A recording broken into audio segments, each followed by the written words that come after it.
Hey guys, I was going to do an extra video today. Just that. Going to turn this off because I forgot to because I was doing live streams earlier. Okay, this is going to be just kind of an extra video today because I want to make some more collection video because my last Game Boy one and PS2 one did fairly well over time, of course.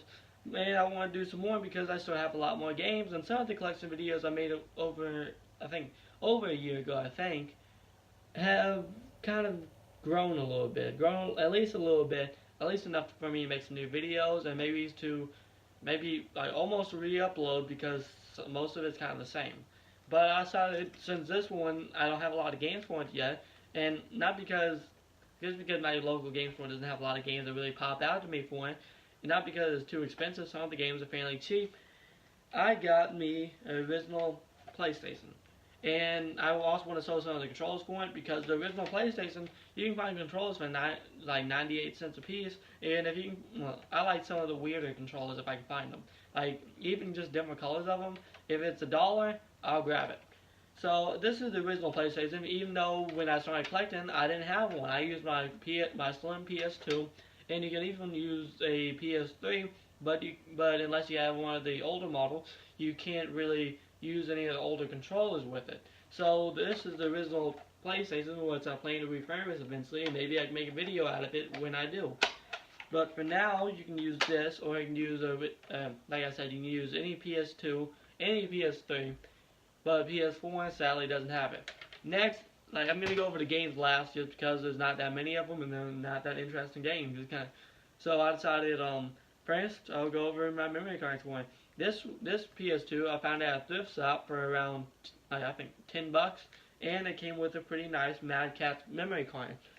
I don't remember how much space is on it, but it's a good bit of space, mostly especially since I don't have that many games for it. Only thing is, I kind of wish I didn't buy this now since after that I bought a memory card too. I have a some weird, what brand is that? Can't read the brand, but it's some weird third-party one that I found for $1.91, and I just really needed one at the time, so I grabbed it. But a week later, I got my Mad Catz one with my PS1, and I don't really use them that much to begin with, because a lot of my games that I have for it, I don't really save. Next, I'm going to go over the controllers for it. As I said, I like some of the weirder controllers for it where I can find it, but the first three, I think, I guess the first two is just different colored ones. This is the original gray one, which I got for $1. Just even though you can use PS1 controller, and most of the games use analog sticks anyway, which this one doesn't use. You can use any PS2 controller for it, but I just kind of like the look of the old ones. If I can find it cheap enough, I like to have them in my collection. Next, I have the same one. Sorry, I heard something. Next, I have the same one, but in black, so like it's something. Here's $1 too. And I also have this gamepad colors. There's from Performance, which is okay. It has more of a seal type D-pad than the regular PlayStation ones do, and a lot of the buttons are kind of mushy, just a little bit. They're pretty good though. And this one turned out to be like $1 too, and I just kind of like the look of it. It has, yeah, let's just unwrap it real quick. It has turbo buttons. It has turbo buttons, which I don't really use that much for PS1 games anyway, the ones I do have. Next, I have another third-party one, which I thought was kind of cool looking. This one is kind of wider than the others. Yeah, I'll just unwrap it.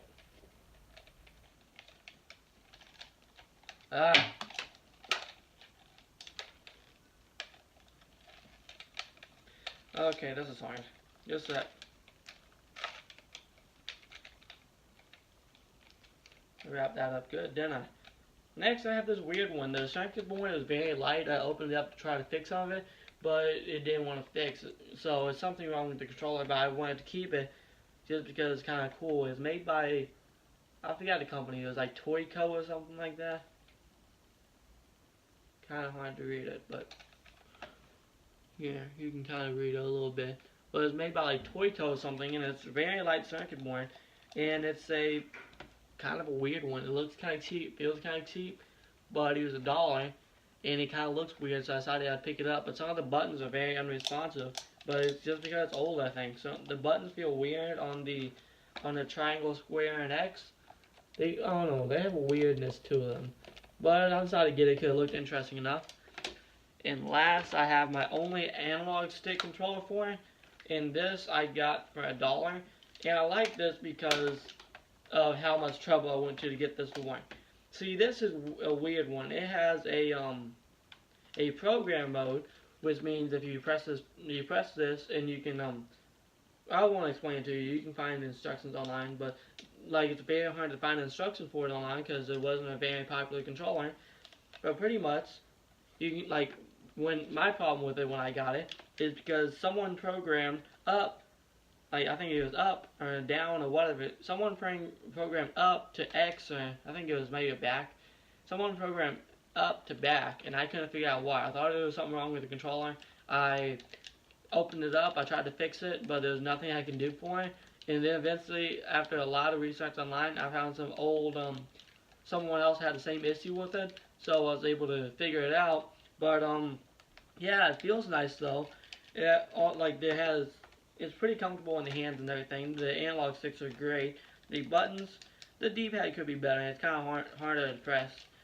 But it's a really nice controller after all that. But if you do ever find this controller, because I have found it a good bit, a lot of them are broken. That's why this one has been fixed. Like I noticed someone soldered a extra rumble pack. Because I can understand why. Because these rumble packs, like this controller rumbles. It's probably got knocked loose with all the from all the rumbling.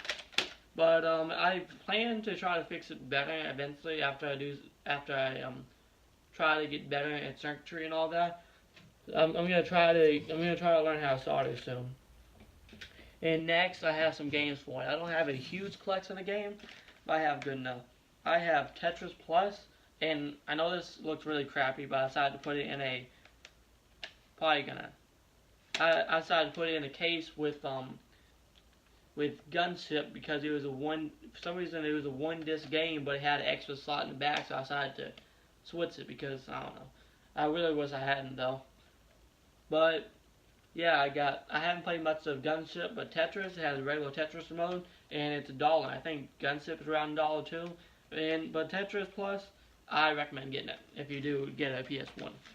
And then I have Tom Clancy's Rainbow Six, which I played a little bit of, and it's hard to play with the regular PS1 controller like I tried to play it with, but I can get the hang of it pretty well. I haven't played a whole bunch of it. And then my favorite PS1 game I own right now, I have the Namco Museum 3. I forgot how much this was. It wasn't that much money. And it has Dig Dug, which I thought was worth it for just Dig Dug. And yeah, I think it only comes with like four. No, it comes with more than four. It comes with 6 games. It comes with Galaxian, Miss Pac-Man, whatever it is. You know what it is. It's Dig Dug. Pretty much, it comes with a good bit of games, but I only really play it for Dig Dug, Miss Pac-Man, and Galaxian. And then this one, I know this video isn't that good, but I don't want to put that much work into it since it's not going to be a huge video anyway. I have me one, I forgot what I put in my thing. I don't like to keep loose discs that much, but if I do get loose discs somehow, one way or another, I'll put them in here. Where did I put it?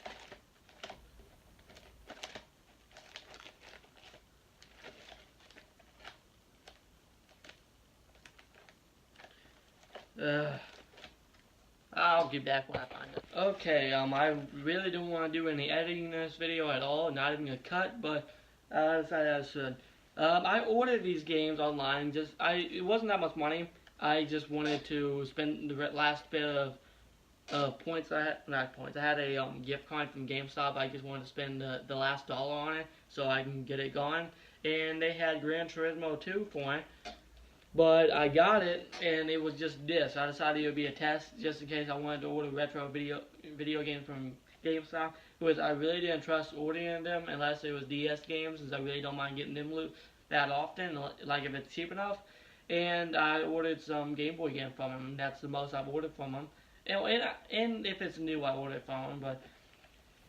But these games I got it for $1. It's worth $1 because I know that it's a pretty fun game. So I'm probably gonna be looking for a copy of it with the case and everything. But it really sucks that I got it without the case. But whatever. I'm probably gonna release a PS2 version of this later. I know I've done one a while back, but my collection has grown a little bit since then.